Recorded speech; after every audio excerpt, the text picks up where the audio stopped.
안녕하세요. 경향신문 논설위원 구혜영입니다. 오늘은 인물비상구 그 번외편으로 인터뷰를 진행해 보려고 하는데요. 이재명 정부 초대 정무수석이시죠. 우상호 전 수석 나오셨습니다.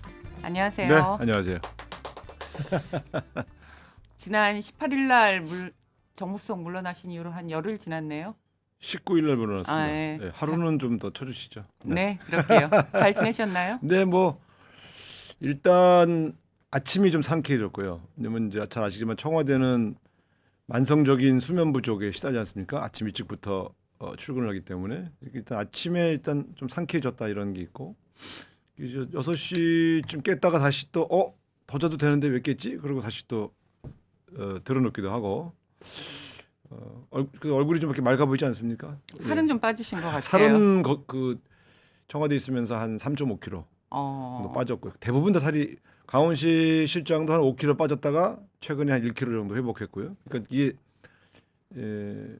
수면 부족, 그다음에 치아가 흔들린다, 그다음에 머리 빠진다. 요건 공통된 질환들이고요. 근데 살 빠지는 경우도 꽤 있고. 그래서 근데 이제 일단 그런 것을 주는 고통보다는 이제 보람이 있으니까 특히 이재명 정부 7개월 되면서 막 그 여러 가지 목표로 했던 일들이 하나씩 해결돼 나가니까 그게 또 보람이 있어요. 원래 청와대 근무를 하게 되면 임플란트 몇 개는 이제 기본이라 그러잖아요. 고생의 강도를 그게 얘기할 전에 때. 문재인 대통령께서 민정수석 시절에 이가 빠졌잖아요. 그랬죠. 그래서 치아 관리를 잘 안 하셨나? 왜 그러지? 이랬는데 들어가 보니까 왜 이가 빠지는지 이가 흔들리는지 알겠더라고. 제가 자다가 깜짝 놀랐는데 제가 원래 그런 버릇이 없는데 초기에 몇 개월 동안 이를 악물고 자더라고요.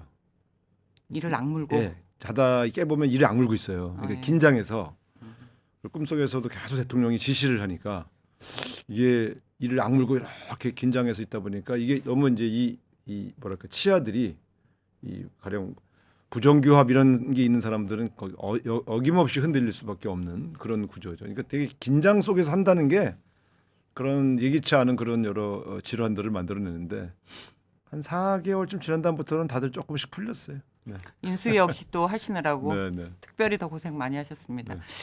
그 정무수석은 물러나셨지만 지금도 정무수석이라면 지금 아마 벌어진 일 때문에 정신 없으셨을 것 같아요. 국민의힘 장동혁 대표가 한동훈 전 대표를 제명하지 않았습니까? 예상은 했지만 결국 이제 제명을 결정을 했는데 이 제명파문 좀 어떻게 보십니까? 글쎄요, 이제 그 장동혁 대표 측, 또 한동훈 대표 전 대표 측의 감정의 골이 깊다는 건 제가 정무수석 있을 때도 잘 알고 있었습니다. 그리고 워낙 그 골이 깊어서 당을 같이 하기 좀 어렵겠구나 이런 생각이 들 정도로 저도 그걸 느꼈는데 그렇다고 해서 제명까지 하냐? 이거는 전 사실 좀 충격받았어요. 그러니까 국민의힘은 확실히 당 대표들의 무덤 같아요.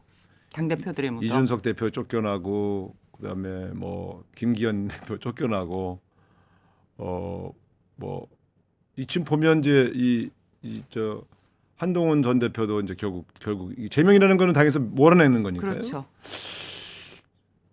조만간 장동혁 대표도 비슷한 일을 당할 수도 있다. 그러니까 이런 전례를 자꾸 만드는 게 결코 좋은 게 아닌데 어쨌든 저는 되게 충격적인 대한민국의 정치 현주소를 봤습니다. 그렇죠. 이게 당내 친윤계 중진 의원들도 엄청나게 반발을 했고, 네. 뭐 여론도 좋지도 않았고, 근데 그런 무리수에도 장 대표가 이 감행한 이 목표가 있을 것 같은데요. 이게 제가 볼 때 이런 것 같아요. 제 판단이 뭐 틀릴 수도 있는데 네. 물론 세력을 계속 더 보태면서 플러스 정치, 덧셈 정치를 해야 되지만 한동훈 대표가 있는 한은 당의 내분이 끊이지 않을 것이고 그래서 그것 때문에 오히려 더 지방선거에 악영향을 미칠 것이다 라고 하는 판단을 한 것 같아요. 두 번째 어차피 한동훈 대표가 굉장히 유력한 대권 주자 아닙니까? 이참에 이 핑계를 대서 몰아내서 당내 주도권을 확실하게 가져야 그 다음이 보장된다. 이런 생각들을 한 게 아니냐. 이러지 않고서는 도대체 이게 정략적 속셈 말고는 도대체 이해가 안 가는 게 당원 게시판에 글 올렸다고 제명하는 당이 어디 있습니까? 그렇죠. 비판적 글 쓸 수 있죠. 근데 그렇죠. 물론 이제 그거에 대한 태도는 빨리 초반에 빨리 해명하고 내 가족들이 한 일이지만 내가 죄송하다. 빨리 털고 갔으면 되는데 그렇다 하더라도 당원 게시판에 글 썼다고 가족이 글 썼다고 그 대표가 책임을 지고 물러나야 되는가 하는 생각이 들면 최소한 징계라도 경고지.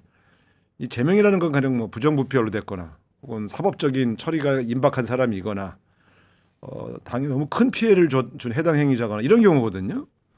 당 게시판에 글 올린 거 사실 우리 다 아무도 몰랐잖아요. 그렇죠. 그거 장해찬 씨가 폭로해서 한 거 아닙니까? 그렇죠. 폭로한 사람이 해당 행위자 아닌가? 몰라 그냥 그거 뭐라고 안 했으면 아무도 몰랐는데. 그러니까 사실 어떻게 보면 자기네끼리 폭로하고 자기네끼리 제명하는 이런 행위를 하고 있는 거 아니에요? 아니겠어요? 그러니까 이건 철저히 당내 세력 싸움이라고 봐야죠. 당내 세력 싸움이라고 하면 이제 정적 제거, 네. 흔히 하는 말로 보복 이렇게 얘기하는데 이런 거라면 지방선거 결과에 따라서 뭐 장동혁 대표의 거취나 운신도 폭도 좀 좁아지지 않을까요? 그러니까 정동혁 대표가 가령 이런 거죠. 지방선거에서 참패했을 때 그 당권을 질 수가 없지 않습니까? 그렇죠. 그럼 불과 지금 4개월 어떻게 될지 모르는데 이 4개월에 주도권을 쥐기 위해서 한동훈 대표를 제명한다. 그것도 당내 반발이 저렇게 심한데 저는 약간 비정상적인 판단인 것 같아요. 근데 이게 보면 그쪽 내부 얘기를 들어보면 감정의 골이 너무 깊어서 감정의 골이. 예, 같은 당을 하기가 좀 어렵다고 그러네요. 같은 당을 하기 어려우면 한동훈 전 대표는 좀 어떤 선택을 할 수 있을까요? 정치를 그만둘 것 같지는 않고. 장동혁 대표 측의 저 행위가 옳지 않다는 것을 계속 프로파간다 하겠죠. 그래야 본인이 살 수 있으니까요. 그렇죠. 다만 다가오는 선거에서 그럼 승부수를 던질 거냐?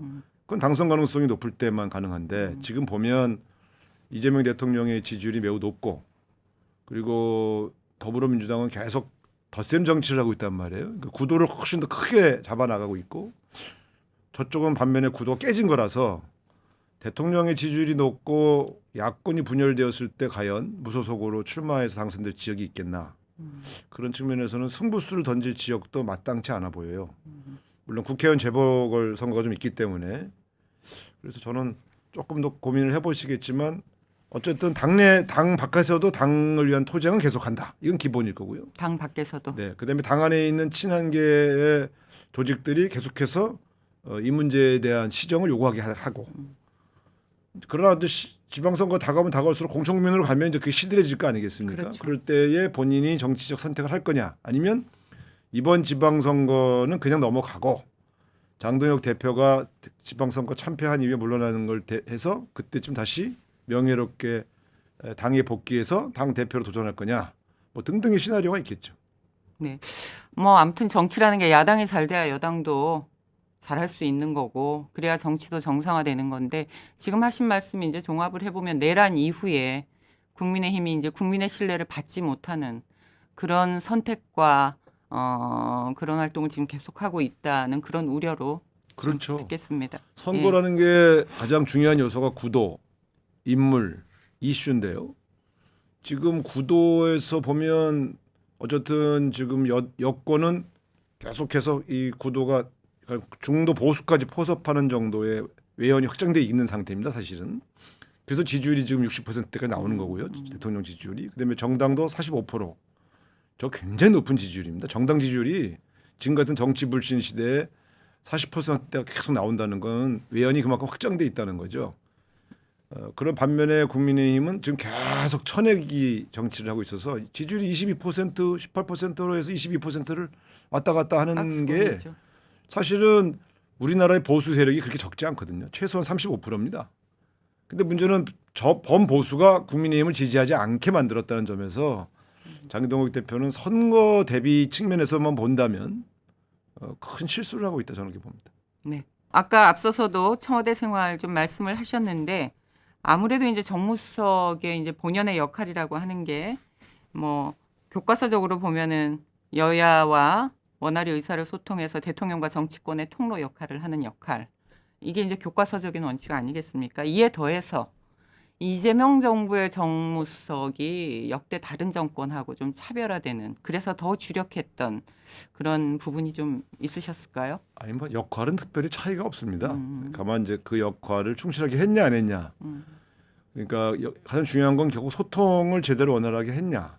왜냐하면 가끔은 소통을 잘못해서 오해가 발생하는 경우도 있고요. 그게 당청 갈등으로 비화된 사례도 있습니다. 근데 이제 그런 오해를 폭을 줄이고 긴밀하게 양쪽의 견해를 정확하게 서로 소통하게 만드는 일이 중요하고요. 그다음에 야당과의 관계에 있어서도 야당이 너무 많아요. 사실은 제가 보면 국민의힘만 있는 게 아니라 조국혁신당, 진보당, 사회민주당, 뭐 진보 뭐 이렇게 기본소득당, 사회민주당 이게 당이 많으니까 사실 의석수가 적다고 함부로 할 수가 없어요. 다 동등한 야당으로 대접을 해드려야 되고요. 그래서 그런 솔직히 저는 다당제가 힘들더라고. 네, 정무수석이면서 근데 정치 개혁을 위해서는 다당제로 다 가야죠. 만나요. 아니 그러니까 저는 이제 재미있게 말씀드리고 다 재미있게 이제 말씀드리는데 네. 다 만나서 얘기를 나눠야 네, 되니까. 네. 그리고 의원 수가 적은 거지 정당이 아닌 게 아니니까 똑같은 무게로 저는 이제 말씀을 듣고 전달하고 했거든요. 근데 제일 힘든 거는 여야 관계예요.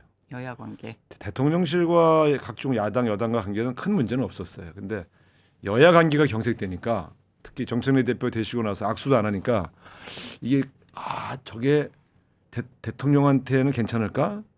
그리고 실제 정치가 저렇게 이렇게 격렬하게 너무 대립각으로 가도 될까? 이런 걱정이 확 드는 거죠. 또 제 스타일과 안 맞고 나중에 대통령이 장동혁 대표 초대해서 이렇게 악수하게 해주고 두 분 다 마음의 준비는 하고 있었어요. 제가 양쪽에 다 알려줬어요. 그렇게 할 텐데 거절하지 마시고 자연스럽게 악수하셔라. 이제 이렇게 미리 분위기를 잡아놨는데 뭐 다행히 두 분이 다 악수하고 웃으면서 사진 찍고. 근데 그거는 사실 막힌 걸 잠깐 뚫은 거고 근본적으로는 역대급 대치 전선이 계속됐죠. 여야 간에. 그러니까 대통령이 통합적 메시지를 전달해도 여야 관계가 안 풀리니까 야당이 결국은 대통령을 불신하는 현상으로 귀결되는데 마지막 물러날 때까지 결국 장동혁 대표 단식하는 국면에서 나왔지 않습니까? 좀 안타까웠어요. 그게 제일 힘들었습니다. 뭐 제가 여쭤볼 질문이었는데 답을 하셨군요. 네. 그 뭐 최근에 그 정치 실종 사태가 하루 이틀 일은 아니지만 이번 국회가 이제 심각했었다라는 게 수치로도 지금 계속 나타나고 있는 것 같아요. 국정과제 뭐 입법 반영률이 20%밖에 안 되고 20%밖에 안 되고 그다음에 같은 기간에 국회 본회의에서 처리되는 입법 반영률도 최근의 국회에 비해서 가장 낮은 최저치를 보여서 아무래도 이제 주무수석으로서 참 힘드셨을 것 같아요. 근데 여야 관계는 제가 개입할 수가 없어요. 그러니까 제가 여당 지도부한테 야당과 대화해라 이렇게 강권할 수도 없고 저는 대통령과의 각 정당과의 관계만 잘 풀면 되지 여야 관계를 푸는 것까지 제가 나서서 이래라 저래라 하는 건 간섭이거든요. 당무 개입이고. 그래서 그건 할 수가 없는데 지켜본 사람 입장에서는 민생 법안 같은 경우는 좀 처리해 줄 수 있는 거 아닌가. 다행히 이제 지난주에 본회의가 열려서 한 90개 처리했습니다만 저런 비쟁점 법안까지 이게 정쟁의 희생물이 되어서 처리 안 될 때는 좀 괴롭더라고요. 거기 시급한 법안이 꽤 많이 있거든요. 근데 저희가 야당일 때는 사실 비쟁점 법안들은 대부분 처리해주고 쟁점이 되는 법안을 가지고 주로 싸웠는데 비쟁점 법안조차 필리버스터 대상이 됐지 않습니까? 제가 가장 이해할 수 없는 게 야당이 발의한 법안도 필리버스터 대상이 야당이 필리버스터를 한 걸 보고 정쟁이 극한 데로 가면 이런 일이 생기는구나. 자기들이 발의한 법안도 자기들이 필리버스터하는 그런 걸 보면서 어쨌든 이게 막힌 거는 좀 풀어야 되는데 가끔 경쟁하면서 까당까당할 수는 있지만 최근 4, 5개월, 6개월 내내 대치 전선이 이루어지니까 좀 국민들이 많이 피곤하셨을 것 같아요. 정부로서 그것까지는 참 문제를 해결 못했습니다. 쉽지 않은 과제고 네. 또 뭐 이유를 따지자 보면은 뭐 한두 네. 가지가 아니겠죠. 아무래도 내란 이후에 진행된 첫 정권이었기 때문에 정치도 훨씬 더 그 문제를 둘러싼 대립이 아니었을까. 그래서 김건희, 윤석열과 그 잔당들이 뭐랄까 재판에서 유죄가 확정되면 그 다음부터 좀 풀리지 않을까. 그래서 전 지방선거 이후부터 이후 가야 여야 대화 국면이 열리지 않을까 그렇게 예상합니다. 잘 아시겠지만 한국 정치가 이게 장담한 대로 흐르지가 않잖아요. 그래서 아니 대화를 좀 했다가 또 네. 그러니까 지금처럼 아예 대화가 안 되는 국면은 사실 처음이에요. 그렇죠. 보통 대화가 됐다가 뭐 한번 붙었다가 이런 식으로 약간의 그 사이클이 있었거든요. 지금은 내내 그냥 강대강으로 한 5, 6개월 왔죠. 참 안타까운 상황입니다.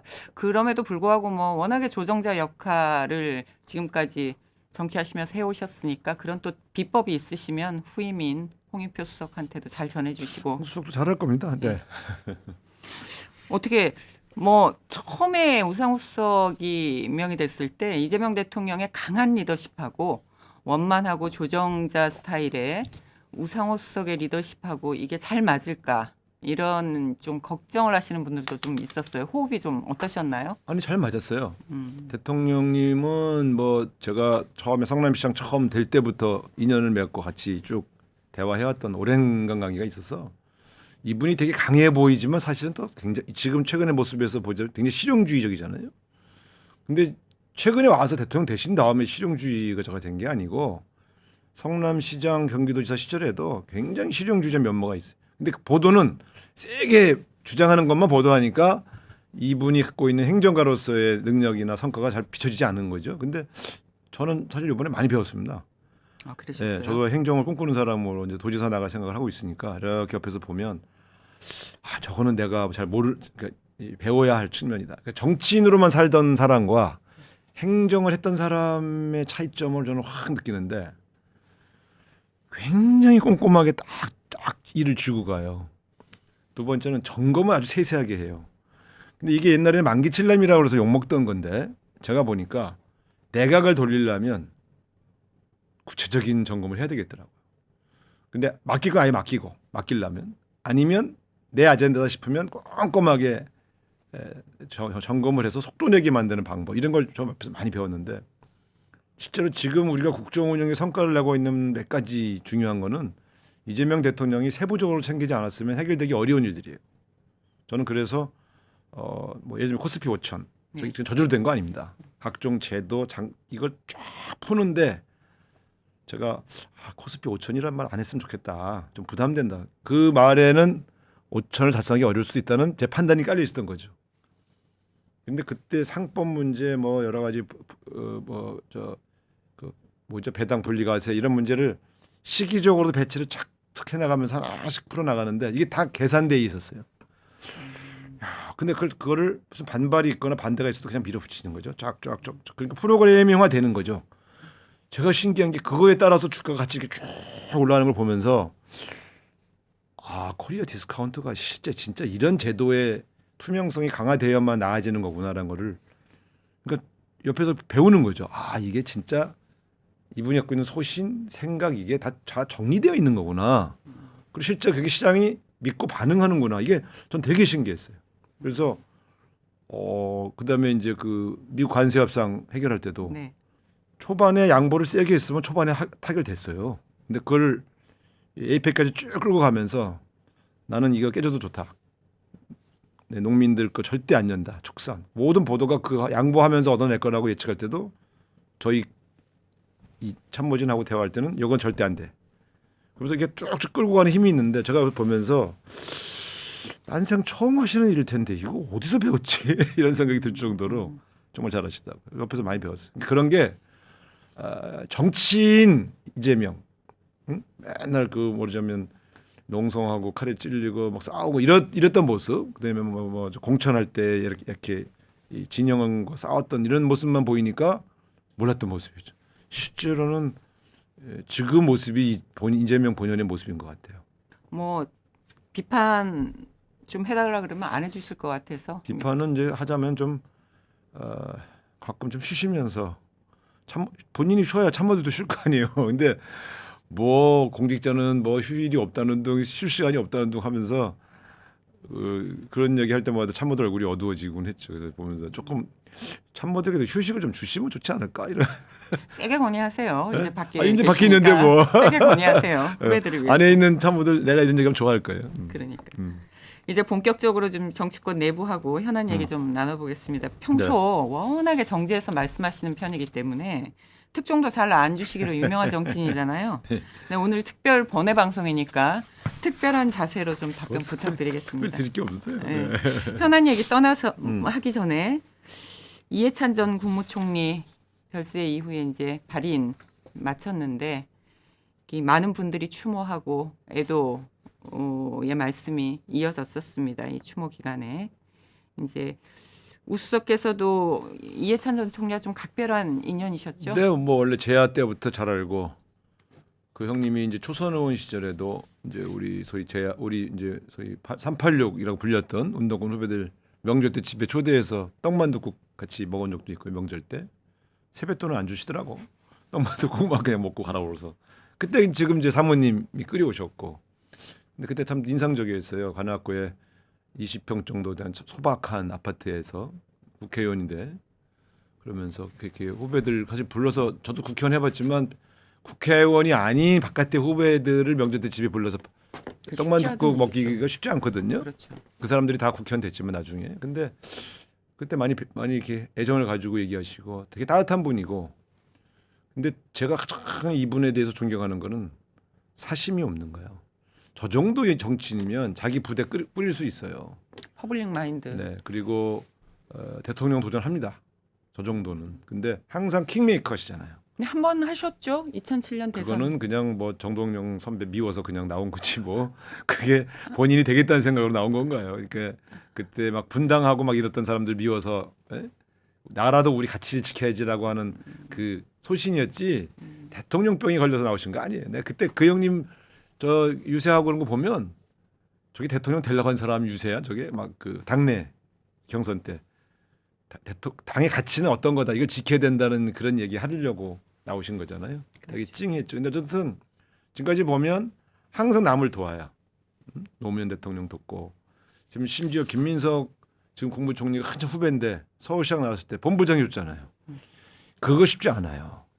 제가 그래서 그런 걸 많이 배운 거예요. 그러니까 내가 이루고자 하는 가치가 있으면 내 급이 중요한 게 아니고 내 역할이 중요한 거야. 자기 미션. 그래서 대통령 도전을 하기보다는 대통령이 될 만한 사람을 도와서 문재인 대통령도 돕고 그다음에 이재명 대통령도 한참 후배 아닙니까? 돕지 않습니까? 근데 이런 게 그 건강도 안 좋을 때도 그래서 제가 보면 사람들이 이분이 갖고 있는 정치 캐리어 국무총리 했어 뭐 칠선했어 이것만 보는데 저는 이분에게서 배울 거는 이 사심 없는 시대의 가치를 위해서 내 급수를 따지지 않고 될 사람을 돕는 그러니까 결과적으로는 킹메이커만 했네 이렇게 말하지만 사실은 그 킹메이커라는 게 결과적인 거고 이분은 지금 시대의 정권 교체를 위해서 내 누구를 도우면 이 사람 되도록 내가 만들어야겠다. 그러면 정말 그 결과로 자기한테 돌아올 거 따지지 않고 돕는 그런 거는 참 멋있는 정치인이다.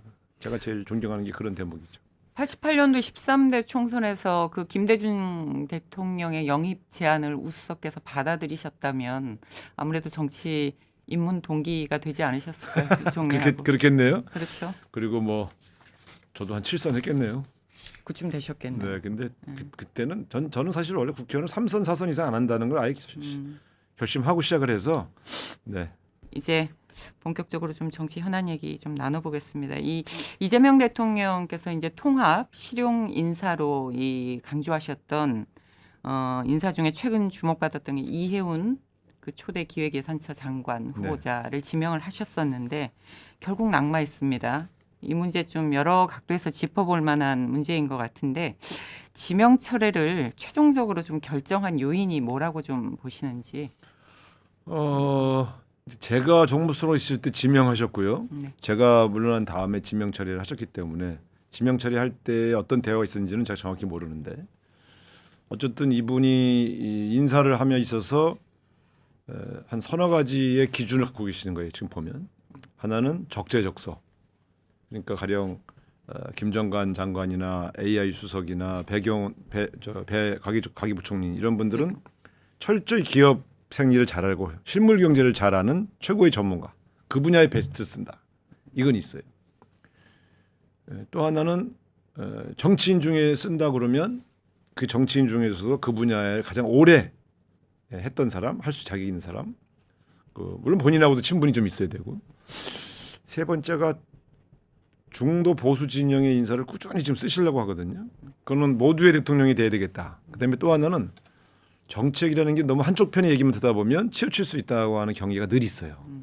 그러니까 자꾸 견해가 좀 다른 사람들 의견을 듣는 걸 되게 즐겨해요. 내가 볼 때 그게 굉장히 좋은 태도고 실용적인 태도인데 송미령 장관 쓸 때도 내부 반발이 많았지 않습니까? 우리 더불어민주당의 농해수 의원들은 다 100% 반대했는데 똘똘하다. 저 사람이 일을 제일 잘할 것 같다 싶으면 쓰는 거예요. 이번에 이혜원 장관 후보자 지명할 때는 제가 깜짝 놀랐어요. 상대 진영에서 쓰더라도 훈련된 관료를 쓰셨는데 정치인을 발탁을 했잖아요. 그래서 내가 이건 정치적으로 예민한 문제인데 그리고 이게 받아들일 수 있을까? 저는 좀 걱정을 했죠. 근데 그게 아까 말씀드렸던 그 본인의 그 모두의 대통령이 되겠다고 하는 그 철학이 절대 여기서 끝나지 않습니다. 근데 이제 우리도 검증하지 못했던 문제들이 막 터져 나오니까 좀 이제 걱정하신 건 사실이에요. 제일 중요한 건 청문회를 하고 국민들이 받아들여 주면 지명하고. 그래서 청문회 끝나고 나서 여론조사를 해본 겁니다. 아마 해봤을 겁니다. 그래서 해보고 반응이 나아지지 않으니까 할 수 없이 거두어들인 걸로 보여지는데 상당히 안타까우셨을 거예요. 근데 사실 제가 있을 때도 여론조사를 해보면 통합적인 인사를 하겠다고 하는 그 취지에 대해서는 국민들이 한 60%가 찬성을 해요. 근데 이혜원 후보자가 적임자냐고 할 때는 한 20%대. 그러니까 이 대통령의 의도 이거에 대해서는 여전히 좋은 의도로 사람을 발탁하고 있다라고 해서 이혜원 후보자가 국민들이 볼 때는 적절치 않다라고 하는 평가를 받았음에도 불구하고 그것 때문에 대통령의 지지율이 떨어지지 않는 이유는 그런 인사 의도는 잘한 거다라고 국민들이 받아들여주고 있기 때문입니다. 근데 실제로 청문 과정에서 드러난 이 각종 도덕성 의혹을 보면 장관은 고사하고 일반 공직을 맡기기에도 좀 의아하다, 네. 네, 의심스러울 정도였는데 이렇게 되면 결국 이제 검증의 문제로 넘어갈 수밖에 없거든요. 짚지 않을 수가 없는데 검증 시스템은 좀 어떤 절차로 이루어진 건가요? 시스템은 뭐 별 문제가 없다고 보여지는데 왜냐하면 다른 사람 검증에서는 문제가 안 됐잖아요. 근데 이게 사실 잘 아시겠지만 강선우 전 예. 저 장관 후보자, 그냥 강선우 의원 때도요. 이 갑질을 못 잡아내요. 갑질이란 거는 그냥 세평이잖아요. 확인되기가 어려워요. 당한 사람이 신고하지 않는 한. 그러니까 이런 거죠. 이 사석에서 막 혼내는 거잖아요. 그러니까 이거 누가 녹화 안 해놓으면 어떻게 알겠어요? 어디서 누구를 어떻게 괴롭혔는지를 어떻게 알아요? 차 안에서 일어나거나 사무실에서 은밀히 진행되는 개인 관계인데 그래서 왜 갑질을 발견을 못했냐 하는 거는 저는 조금 무리한 얘기다. 앞으로도 갑질은 발견 못한다. 그러니까 본인이 증명하지 않는 한. 이미 갑질이 화제가 된 사람은 임명 안 합니다. 근데 임명했는데 나중에 이제 그 보좌관했던 분이거나 기사했던 분이거나 가까운 누군가 녹화한 걸 확 공개하면 아이고 그런 일이 있었어 이렇게 된 거죠. 그래서 갑질은 저는 좀 검증하기 좀 쉽지 않다.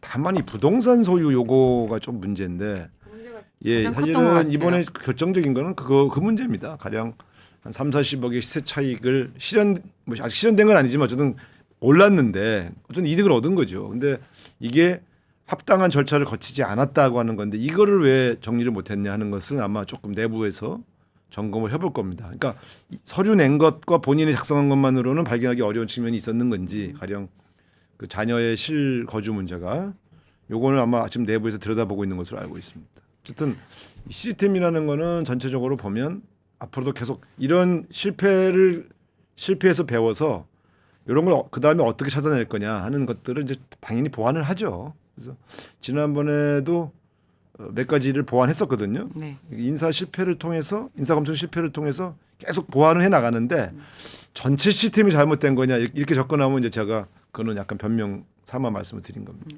근데 앞으로 통합 인사가 이제 계속 될 것이다라고 하시니까 아주 많이는 아니고, 예, 예, 아주 많이는 아니고 가끔 섞어서. 예. 예.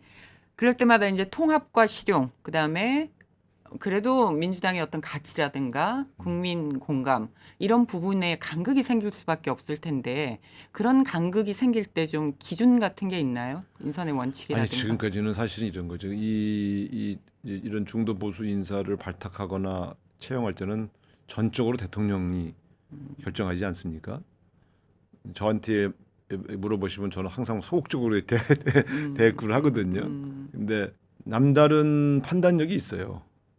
결과적으로 송미령 장관은 일을 잘하고 있다고 생각합니다. 저는 또 오유경 시작처장도 자기 몫을 해주고 있고요. 그러니까 진영이 달라도 실제로 보면 철학이 조금 달랐던 정권에 근무했어도 이 정도는 맞춰갈 수 있구나는 것은 저도 경험을 한 것 같고요. 이혜원 후보자는 사실 뭐 능력 문제보다는 이제 이런 검증 문제니까 이거는 조금 이제 더 아까 말씀드린 것처럼 좀 검증을 좀 더 철저하게 해서 이런 일이 발생하지 않도록 해야 될 것 같고 그건 진영의 문제가 아니고요. 강소연 후보자 문제나 이혜영 후보자가 똑같은 문제 아닙니까? 그러니까 그렇죠. 진영 논리는 아니고 검증 시스템에 있어서 가령 갑질까지 어떻게 우리가 잡아낼 거냐. 세평을 어떻게 들어보고 그 세평이 사실인지를 어떻게 확인할 거냐 문제가 과제가 되겠죠.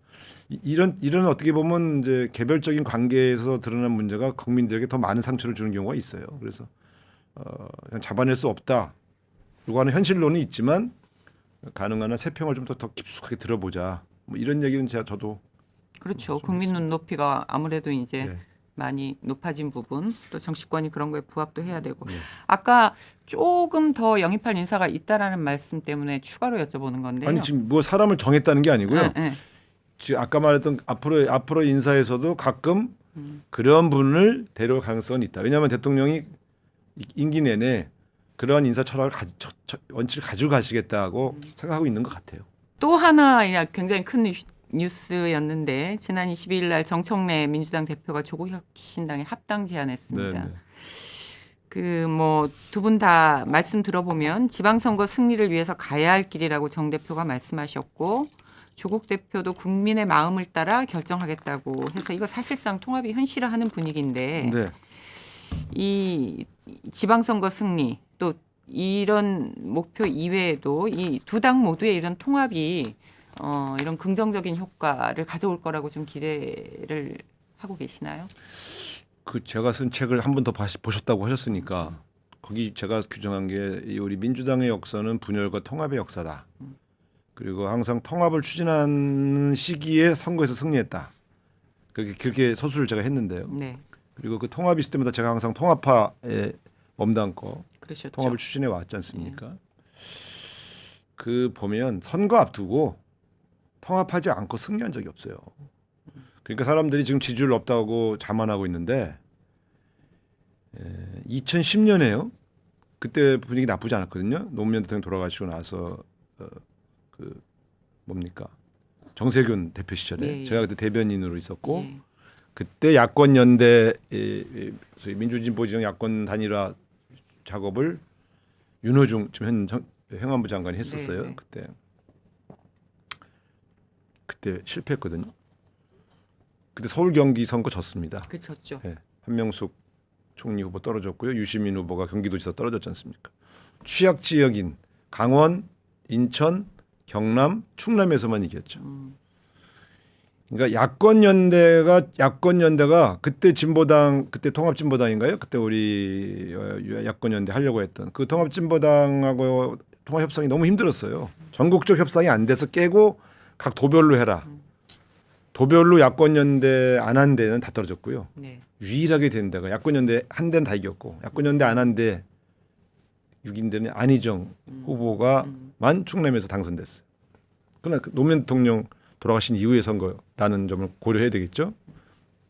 무슨 말씀이냐면 지금 조국혁신당보다 규모가 작은 정당하고도 야권 연대가 안 했을 경우에 지방선거에서는 졌다고요. 그때 심판론이 엄청났습니다. 이명박 심판론이. 그랬죠. 예. 선거는 이런 겁니다. 그러니까 지금 분위기 좋다고 절대 선거 다가오면요 격차가 줄어듭니다. 왜냐하면 아까 말씀드렸지 않습니까? 보수가 사라진 게 아니에요. 입을 안 열고 있는 거예요. 그러니까 지금 당장 선거하면 다 이길 것 같은데 사실 해보면 또 인물 경쟁력이 있는 지역이지 않습니까? 네.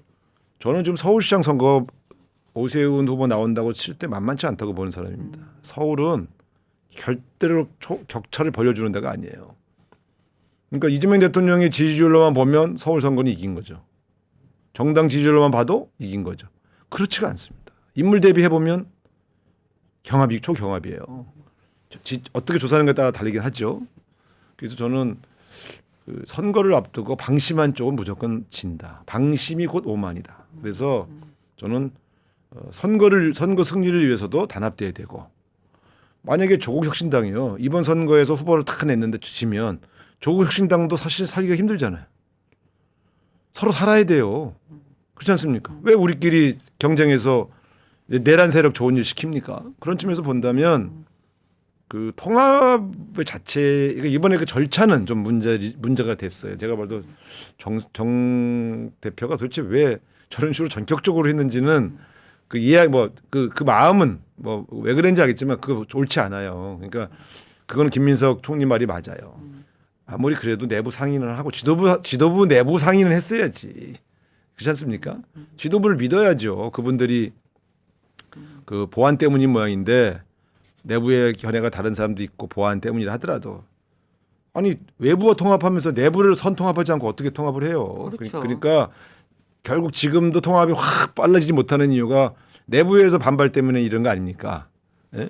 그래서 저는 이 방법 합당을 제안하는 방식은 좀 거칠었다고 봐요. 그런데 이 합당 자체 통합 자체는 피할 수 없다. 그리고 이거는 더불어민주당의 승리를 더 공고히 하기 위한 거고 조국 혁신당이 선거이후에도 건강하게 자기 세력이 앞으로 전진할 수 있도록 함께 윈윈하는 그런 방책이라고 봅니다. 그래서 저 개인적으로는 조국 혁신당 동지들이 별도로 대한민국 우리는 게 있어요. 당에 보면 더 좋은 미래라고 하는 정파가 있어요.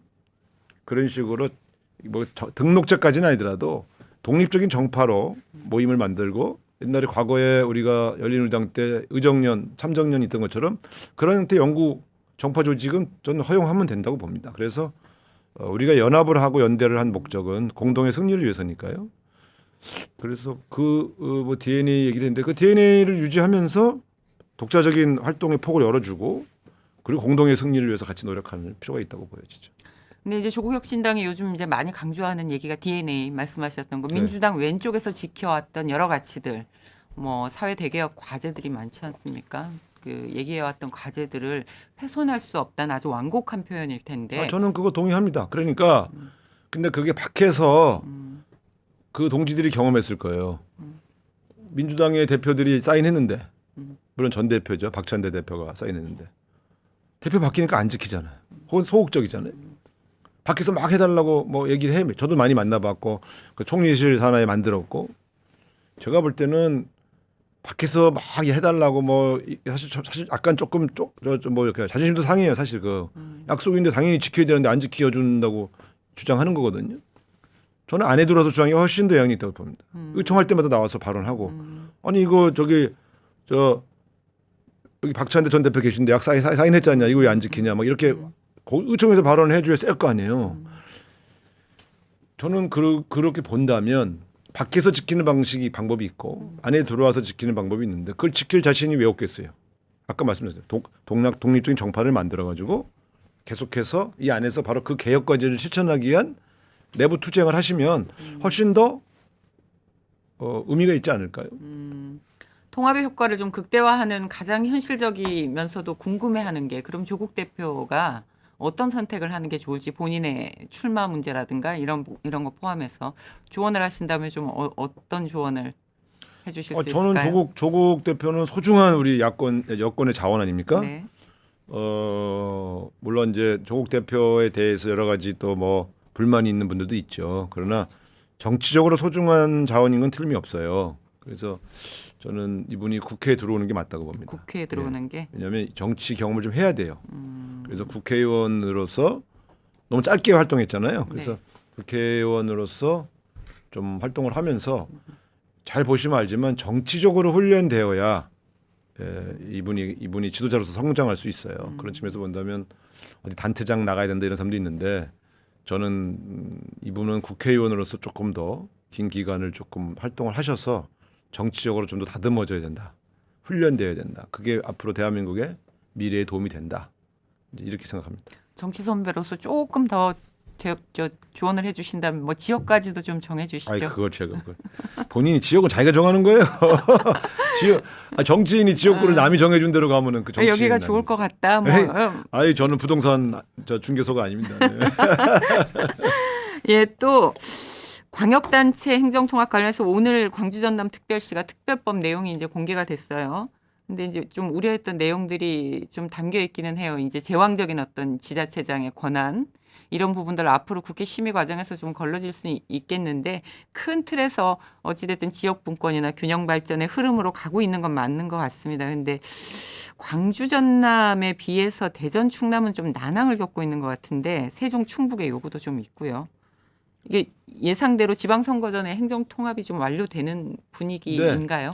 이거 제가 실무를 맡았던 거라서 네. 그러니까 아까 정치적 통합 문제도 제가 사실은 그 각 당 대표들을 계속 만났던 사안이고 또 이것도 제가 주관했던 사안이기 때문에 이게 정무수석실 산하 소관 업무예요. 그렇죠. 네, 그래서 제가 했는데 대통령이 이 결단을 내리게 된 과정은 이런 겁니다. 예. 이 과감한 지방으로의 분권과 자치, 균형 성장 정책을 펴지 않는 한 대한민국의 이 수도권 집중에 따르는 폐해를 극복할 수 없다. 이게요. 어떤 사람들은 정략적으로 뭘 추진하고 있다고 얘기하는데 그렇지 않습니다. 이거는 국가 대전환 과제예요. 대통령이 작년까지는 정상화 회복과 정상화에 집중했다면 올해부터 대전환을 꿈꾸고 있지 않습니까? 대전환에 있어서 제일 중요한 거는 소위 국가 행정체계의 대전환을 지금 좀 추진하는 겁니다. 그래서 근데 제일 먼저 대전 충청을 한 건 대전 충청은 시도의회에서 통과가 돼 있어서 국회에서 법만 통과하면 바로 통합이에요. 그리고 두 단체장이 합의가 돼 있었어요. 김태흠 지사가 나한테도 얘기했어요. 통합되면 자기가 양보하고 이장우 밀 거다. 지금 입장이 좀 바뀌었죠. 그러니까 우리 입장에서는 여기는 야권에서 이미 합의한 거니까 이거 그냥 우리가 돈 태워주고 특례를 주면 되겠네. 정말 순수하게 접근한 겁니다. 그다음에 이걸 하다 보니까 광주 전남 쪽에서 우리도 좀 이 정도의 혜택을 주면 우리도 할 생각이 있다 이런 분위기가 전달돼서 제가 강기정 시장하고 김용로 도지사하고 다 미리 전화를 했어요. 했더니 이거는 만약에 그렇게 추진한다 그러면 우리도 협력할 수 있다. 그래서 그물살을 탄 거죠. 국회의원들의 일부가 조금 불만이 있었어요. 그래서 그분들 대통령하고 다 만나고 대전 충남 쪽에 민주당 국회의원들 대통령하고 다 면담하고 바깥창 먹으면서 대통령의 진심을 들었어요. 그분들이. 그러면서 그분들이 다 도른 거예요. 저렇게까지 진심이면 이건 해야 되겠다. 그리고 거기에 줄 예산과 특례를 짜는데 대통령이 이르셨어요. 중앙정보 중에서 부처가 양보 안 하려고 하는 데가 있잖아요. 예. 다 불렀어요. 5명의 장관을 불러서 앉혀놓고 양보해라. 내 권한을 줘라. 다른 지방자치단체의 걸 뺏어서 통합특별시 주지 마라. 그러면 못한다 이거. 왜냐하면 거기는 거기대로 발전시켜야 되니까. 다만 여기는 내가 쓸 예산과 권한을 줘라. 그래야 통합하지. 그냥 하겠냐. 또 만약에 딴 데 지방자치단체가 갈 거를 뺏어서 주면 여기는 주지만 딴 데가 다 반발할 거 아니냐. 그렇게 하지 말고 기존에 주던 거 다 주고 통합을 결정하는 데는 내 권한과 내 예산을 내가 쓸 수 있는 예산을 넘겨줘라. 그렇게 한 거예요. 그걸 제가 옆에서 봤잖아요. 그 장관들이 다 이거 대통령 쓰셔야 되는 건 대통령 권한인데요. 수도권 집중 막으려면 이런 것도 양보 내려놔야 됩니다. 대통령이 부처 장관들 설득해서 넘겨줬다니까요. 그래서 제가 이건 진심이에요. 근데 만약에 대구 경북이 한다? 대구 경북도 똑같은 조건을 줄 거고. 원래 부울경인데 부산 경남만 통합한다고 할 때 어떻게 할 거냐. 아직 제가 있을 땐 검토 안 했어요. 지금 대통령과 홍 수석이 어떤 검토를 하고 있는지는 제가 들은 바가 없습니다만 대전 충남도 원래는 대전 충남 충북을 같이 했으면 좋겠다. 세종은 행정수도를 만들 거라서 조금 다른 얘기고요. 근데 그때 저희가 그런 판단했어요. 충북은 김영환 지사가 동의 안 할 것 같고 거기까지 끼는 얘기를 하다가 이게 우리 당이 아닌데 우리 당은 설득할 수 있는데 우리 당이 아닌 단체장을 우리가 어떻게 설득하냐. 그걸 하나의 변수로 놓으면 이거 무산된다. 그게 아니면 안 한다 그러면. 그러니까 이렇게 해놓고 하고 싶다고 그러면 거기를 다시 더 추가로 껴주는 것까지는 모르겠는데 그걸 전제로 하면 무산된다. 그래서 실현 가능한 단계를 밟아 나가자. 이렇게 결정된 겁니다. 그래서 이거는 2월 말 3월 초쯤에는요. 준비되는 데부터 그냥 국회에서 특별법 통과해서 바로 갈 겁니다. 크게 지방분권이나 균형 발전을 위해서 5급 3특의 흐름이라든가 행정통합도 실천적인 방향인데 그 흐름 자체는 동의하는 분들이 많은 것 같습니다. 그럼요. 다만 이제 주민투표가 아직 임의 규정이라든가 이제 속도보다는 좀 더 방향을 원칙적인 방향대로 좀 진행해야 된다라는 이 지적도 많은 일리는 있죠. 예, 일리는 그런 있는데 부분도, 예. 이제 이런 겁니다. 이번에 못하면 2030년에 해야 되거든요. 왜냐하면 이미 단체장이 뽑힌 데는 둘 중에 누구 하나를 그만두게 할 수가 없잖아요. 그러니까 2026년도 선거에서 통합 특별시장을 안 뽑으면 2030년에 뽑는데 그때 대통령 임기 말이에요. 그때 못해요. 하려면 지금 몇 개 해놓고 하니까 통합하니까 더 좋은데? 라는 걸 체험을 해야 딴 데가 따라오지. 제가 볼 때 아니 보세요. 하겠다고 막 하다가도 우리가 하겠다고 그러니까 안 하겠다는 대전 충남 사례가 있잖아요. 이게 이렇게 미묘한 거예요. 그게 원칙적으로만 얘기할 문제가 아니고 지금 주민투표 언제 하고 어차피 6월 달에 못 해요 그러면? 지금 주민투표를 결정하자는 거는 올해 6월에 안 하지 말자는 소리거든요. 결과적으로는. 그러면 2030년에 하는 거예요. 2030년에 이재명 대통령 임기 말에 이 정도의 의지를 가진 대통령이 또 나온다고 저는 보지 않습니다. 아니 저는 뭐 워낙에 조정자 역할을 잘 하시니까 정치라는 게 원칙과 현실 사이에 이거 줄타기를 해야 되는 분야 아닙니까? 그러니까 큰 이 뭐 역할도 좀 하시고 이제 좀 그러시라는 말씀인 예. 거죠. 예. 근데 뭐 저도 이제 그 좀 대통령실 청와대에 근무하는 게 아니니까 뭐 지금 제가 그걸 조정하고 다닐 계제도 아니고 예. 저도 뭐 조그마한 꿈을 갖고 있으니까. 네. 우상호 정치인 뭐 우상호라는 이름 석자는 뭐 무게가 있잖아요. 네. 아니 저는 오늘 뭐 여기서 대통령의 진심이 어디 있었는지를 제가 말씀드리려고 예, 그 사례를 예. 그 회의 장면까지 제가 말씀을 드렸죠. 통합은 먼저 결정하는 데가 훨씬 많은 혜택을 받게 될 텐데 그렇다고 해서 다른 지자체에 불리함이 생기는 건 아니에요. 상대적인 거니까 저길 더 주면 뭔가 내게 뺏긴 느낌이 들지 모르지만 그렇지 않습니다. 그건 지금 또 뭐 대전 충남 같은 경우가 만약에 행정통합이 완료되면 이 거취가 주목되는 분이 한 분 계시잖아요. 네. 강훈식 비서실장. 지금 캐나다 진위가 어떤 겁니까? 아니 이거는 이런 거예요. 본인은 원래 충남도지사 나오려고 준비하고 있다가 비서실장이 된 거 아닙니까? 네. 그러니까 꿈이 아예 없었다고 볼 수는 없는 거죠. 근데 그러니까 제일 중요한 거는 본인의 의사는 어디 있느냐. 근데 대통령 비서실장이 본인 의사만으로 출마할 수 있는 자리가 아닙니다. 그러니까 저는 처음 들어갈 때부터 약속을 받은 거거든요. 나는 강원도지사 나가고 싶으니 나를 풀어줄 수 있느냐라는 걸 미리 약속을 받고 나온 거고요. 그렇기 때문에 갑자기 선거용으로 저를 내보낸 게 아닙니다. 저는 원래 애초에 그 약속을 먼저 전제로 하고 들어간 사람이고요. 근데 지금 움직이는 분들은 그런 약속을 미리 하고 들어가는 사람들은 아니니 대통령이 풀어줄 수 있느냐의 문제가 관건인데 지금도 좀 보세요. 캐나다, 노르웨이 가서 몇십 조짜리 영업 뛰게 하는데 지금 대한민국 영업사원이에요. 강훈식은 1호 영업사원이에요. 근데 저 사람이 가면 꼭 효과가 나. 성과가 나. 그러다가 언제부터 저 사람이 저런 정치인 이전에 저런 식의 영업 기질이 있었는지 되게 신기한데 잘해요. 그 대통령하고 호흡이 너무 잘 맞아요. 대가 이렇게 앞에서 보고 있으면 이 두 사람이 미리 입을 맞추고 왔나 할 정도로 어떤 한 정책에 대해서 얘기가 똑같아. 좀 전에 강훈식 실장하고 회의할 때 이런 지적을 했거든요. 어떤 정책에 대해서 대통령 티타임에 들어가는데 대통령이 똑같은 얘기를 해요. 이 한두 번이 아니야. 야, 이게 대통령과 비서실장이 이렇게 판단이 있어서 일치성이 있구나 하는 거 놀랬죠. 그래서 일도 잘하고 성과도 내고 그래서 이 지금 같은 시기에 대통령이 과연 강원식 실장을 풀어줄 수 있을까?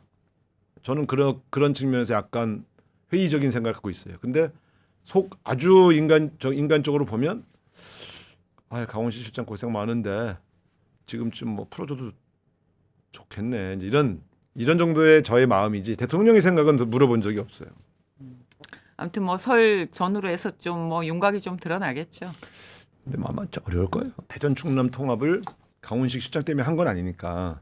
근데 모르죠. 뭐 통합된 다음에 강훈식 실장이 나 내보내달라고 또 부탁을 하게 될지 그건 알 수 없는 거죠. 정치라는 거는 앞으로 대통령도 그랬잖아요. 앞으로 어떻게 하냐. 그렇죠. 내 마음도 나도 내가 모른다 이런 뜻인데. 아유 우수석까지 나오셨는데 강훈식 실장까지 나오면 너무 그 공백이 클 것 같아요. 대통령 입장에서. 저는 뭐 그렇게 중요한 인물은 아니었어요. 별 말씀을. 갑자기 사람이 좀 달라진 느낌이 드네. 이 현안 관련해서 하나만 좀 더 여쭤볼게요. 네네. 그 한미 관세 협상 그 이후 과정이 조금 매끄러워 보이지 않아요? 그 김민석 국무총리가 이례적으로 총리가 이제 미국을 방문하고 뭐 또 벤스 부통령이 한 라인 구축했다 뭐 이런 얘기까지 나오는데 이게 보통 한 라인이라는 게 뭘 정상화시키거나 정정하거나 새롭게 논의해야 할 문제가 있을 때 구축하는 거지 않습니까? 그래서 이 뭐 좀 관세 협상 이후에 추진 과정에서 좀 이런 문제들이 있는 건가요? 두 개를 나눠서 보셔야 되는데요. 하나는 이제 트럼프 대통령의 관세 뭐 20 이제 저 상호 관세 25% 인상 발언 그거는 압박용입니다. 왜 빨리 국회에서 왜 후속 절차를 밟지 않아서 왜 돈이 안 오는 거야? 그 법이 통과해야 우리는 돈이 넘어가기 시작하거든요. 투자가 시작되거든요. 그러니까 이제 약간 이 한국 국회를 압박하기 위한 목적으로. 근데 이 양반이 의회를 잘 알지 않습니까? 네. 의회라는 것이 원래 말을 잘 안 듣는다. 또 여야 간의 협상이 교착 상태가 되면 힘들다 이걸 아시니까 이제 압박용을 던진 거고 실제 관세를 올리질 않습니다. 그러니까 국회가 지금 허닥닥 지금 여야 하는데 제가 볼 때는요. 저거 비준으로 하지 말고. 특별법으로. 예. 왜냐하면 비준은 구속력이 너무 강해요. 솔직히 애물이니까. 트럼프 대통령 임기 이후에도 저걸 꼭 지켜야 되는지 다음 대통령이 와서 입장을 바꿔버리면 또 바꿔야 되는데 우리가 그때 비준안을 폐기합니까? 대한민국 국회가 위상이 있지 미국 대통령의 변화에 따라서 제도를 막 했다가 바꿨다 이것도 사실 국가 위상에 문제가 있어요. 법은 명시할 때 뭘 할 수 있다 할 수 있다라고 정하지 않습니까? 또 필요한 경우에는 부분 개정만 해도 되거든요.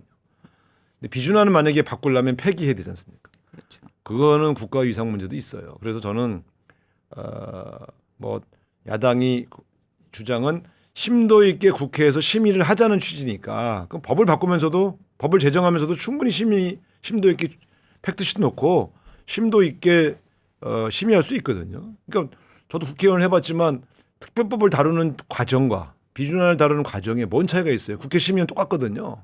그러니까 굳이 비준안을 고집하지 말고 법을 통과시키되 대신 야당의 심의권을 최대한 우리가 보장해 주면 되니까. 예? 우리 야당의 심의권을 저해하고 막 뭐 이런 이상한 규정 넣을까봐 그런 거 아니겠어요? 근데 그건 절대 그러려고 하지 않습니다. 그럴 이유가 없고 왜냐하면 이건 이런 거죠. 야당의 의심은 이면 합의가 있는 건지. 그렇죠. 그다음에 또 이것 때문에 또 다른 무슨 저 부담이 또 가중되는 건 아닌지 국민의 부담이 이런 걱정이시라면 충분히 다 설명드릴 수 있는 거죠. 그래서 이거는 저는 이제 우리 그 더불어민주당 생각이 맞다고 보고요. 대신 야당의 심의권을 어떻게 보장해 줄 거냐는 건 여야 원내대표 간에 교섭을 해서 그 상임위에서 그냥 슬금슬금 하지 말고 아주 세게 뭐 며칠이라도 계속 열어서 토론하게 해주면 되는 거 아니겠어요? 다만 이겁니다. 김민석 국무총리가 미국의 벤스 부통령 만나고 가고 이런 건요. 쿠팡 등 그다음에 외국계 기업들이 우리나라 상대로 그 로비스트들이 자꾸 미국의 국회의원들 로비를 해요. 그래서 자꾸 한국에 대한 잘못된 사실을 자꾸 이렇게 입력을 시켜놓으니까 이분들이 자꾸 공개적으로 얘기를 하잖아요. 잘 들어보면 사실과 다른 얘기들을 해요. 우리가 마치 미국계 기업을 불이익을 주려고 법을 만드는 것처럼 국회에서 괴롭히는 것처럼 그런 거 아니잖아요. 불법을 저질러서 책임을 묻는 거고 또 우리나라에 있는 온라인 플랫폼 업체가 우리나라 업체를 포함하여 네이버 다음 카카오 똑같은 기준으로 우리가 적용하는 이 제도를 도입하는 거 아니겠어요? 근데 마치 미국 기업이 우리나라의 지배적 기업이다 보니까 미국 기업이 그 대상이 된다는 건 맞는데 그렇다고 미국 기업만 대상으로 벌을 만든 게 아니지 않습니까? 근데 이 사람들이 미국의 로비스트들이 이런 외국계 대기업 로비스트들이 미국 국회의원들을 움직여서 한국이 뭔가 불법적인 일을 하는 것처럼 자꾸 발언을 하니까 이거 관리를 해야 되겠다. 그래서 한 라인을 둔 거죠. 이건 관세 협상하고는 다른 거예요. 벤스 부통령은 미국의 대표적인 상원 의장이잖아요. 예. 이분은 대표적인 기독교계의 보수 인사입니다. 그래서 통일교, 소년교 목사 등 종교계도 그분에게 접촉을 하고 있고 쿠팡 등 외국계 기업도 로비스트들이 미국의 국회의원들을 상대로 로비를 지금 한참 하고 있죠. 그래서 한국에서 일어나고 있는 이 제도 개선이나 혹은 행정 행위가 결코 미국 기업을 타겟팅해서 일방적으로 괴롭히는 게 아니라는 것을 전달하기 위해서 간 거거든요. 관세 협상 때문에 간 게 아니고요. 그런 측면에서 한 라인을 둔다는 건 앞으로 그런 오해가 발생하지 않게 하기 위해서 수시로 정보 교환을 하기로 한 것이니까 국가적으로는 굉장히 도움이 되는 일을 한 거죠. 아무튼 트럼프 대통령 때문에 이 한국 정치부 기자들이나 산업부 기자들이나 매일매일이 그냥 과거에는 이제 특파원들이 힘드네요. 챙겨보던 일들인데 그렇지 않습니까? 국제부나 이제 정치부 또 대통령실 출입 기자들도 그죠. 트럼프 대통령 X를 새벽 아침부터 뭐가 있었나 밤 사이에 그 점검하는 버릇들이 생겼어요. 이게 사안들이 국내 정치도 그렇지만 국제 정치도 이 내부 정치용 그 사안들이 많아가지고 맞습니다.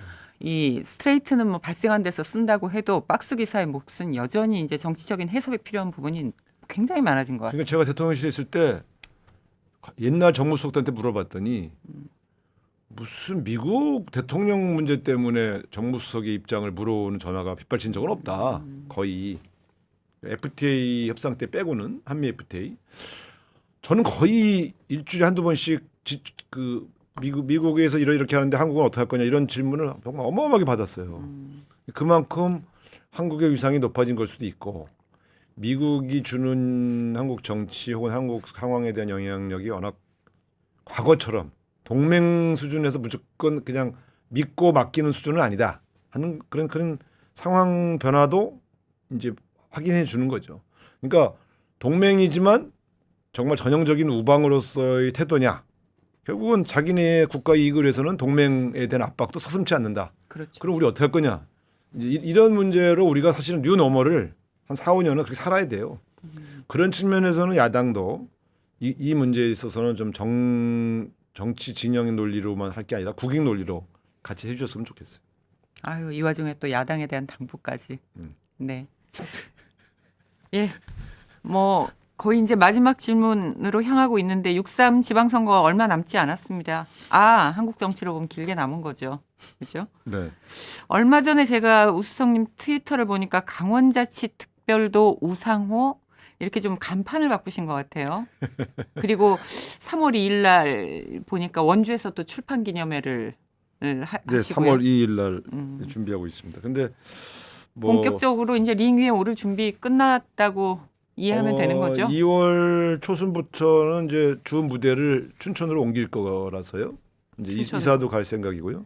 그래서 이제 아마 그렇게 되면 이제 뭐 사실 본격적인 활동을 하게 되겠죠. 그래서 이제는 춘천을 주 무대로 하면서 강원 전역을 다니게 되고 또 서울에 일 있으면 올라왔다 다시 또 춘천에 가는 이런 이제 새로운 삶의 환경이 바뀔 것 같습니다. 우리 이 청취자분들께 뭐 출사표 너무 거창한가요? 그 네. 출마 각오 이거 한마디 좀 들려주시죠. 글쎄 뭐 잘 아시겠습니다만 강원도가 굉장히 영역이 넓은 땅은 굉장히 넓지만 인구가 되게 적고 떠나는 고장 인구 소멸 지역이 많아요. 그래서 사실 고향이 강원도이면서 강원도에서 특별히 한 일도 없는데 저같이 좀 힘이 있는 정치인들이 가서 이 흐름을 좀 바꿔야 되겠다. 그래서 소멸하고 있는 흐름, 축소되고 있는 이 흐름을 좀 확 바꿔서 근본적인 변화를 만드는 역할을 내가 좀 해야 되겠다. 그게 이재명 대통령의 지방균형발전 정책에 실현하는 참모의 자세이기도 하다. 이런 생각을 하고 있고요. 대통령 철학을 제일 잘 이해하고 있으니까 대통령이 강원도로 저를 보내는 이유도 잘 알죠. 그래서 아마 그런 마음, 각오를 가지고 시작하려고 하는데 정치를 처음 시작했을 때 같은 설레임이 생겼어요. 저는 이게 되게 신기해요. 그러니까 당락에 대한 고민이 아니라 네. 어떤 새로운 일을 시작할 때 막 그런 자다가도 벌떡 일어나서 막 이런 일을 하면 좋겠는데라고 막 구상하게 되는 그 상태 있지 않습니까? 그런 설레임. 공적인 일을 할 때 이런 설레임이 있었던 적이 많지는 않았어요. 근데 지금 원내대표 처음 됐을 때 이런 게 하나 있었고 초선 처음 시작할 때 한 3, 4개월 이랬고 지금은 아직 시작도 안 했는데 좀 그런 게 있어요. 그래서 제가 내가 진짜 강원도 가서 일할 모양이다 이런 생각을 합니다. 아무래도 고향이라는 게 사람들한테 이제 뭐 정치도 그렇지만 원형 같은 게 있나 좀 봐요. 달라요. 느낌이 다르시죠? 제가 지난 대선 때 이재명 대통령 선거운동 하려고 한 달 보름을 거기서 아예 먹고 자고 했잖아요. 호텔에서 자고 뭐 딱 서울 들어오면서 이게 좀 다르다. 내가 서울서 선거운동 하는 것과 고향을 돌아다니는 느낌이 다르네. 그 음식도 다 입에 맞고 너무 좋아요. 근데 워낙 또 음식 제가 원래 그랬잖아요. 많이 안 드시잖아요. 고기 같은 거 안 먹고 예. 그럴 근데 내가 좋아하는 나물들 그냥 천지 있고 그다음에 뭐 두부 좋아하는데 두부, 황태 뭐 그러니까 다 내가 좋아하는 음식만 먹죠. 공기 맑죠. 그다음에 도시와 도시를 다닐 때 이 술록이 확 우거진 푸른 빛의 강원도의 산길을 달리면서 가잖아요.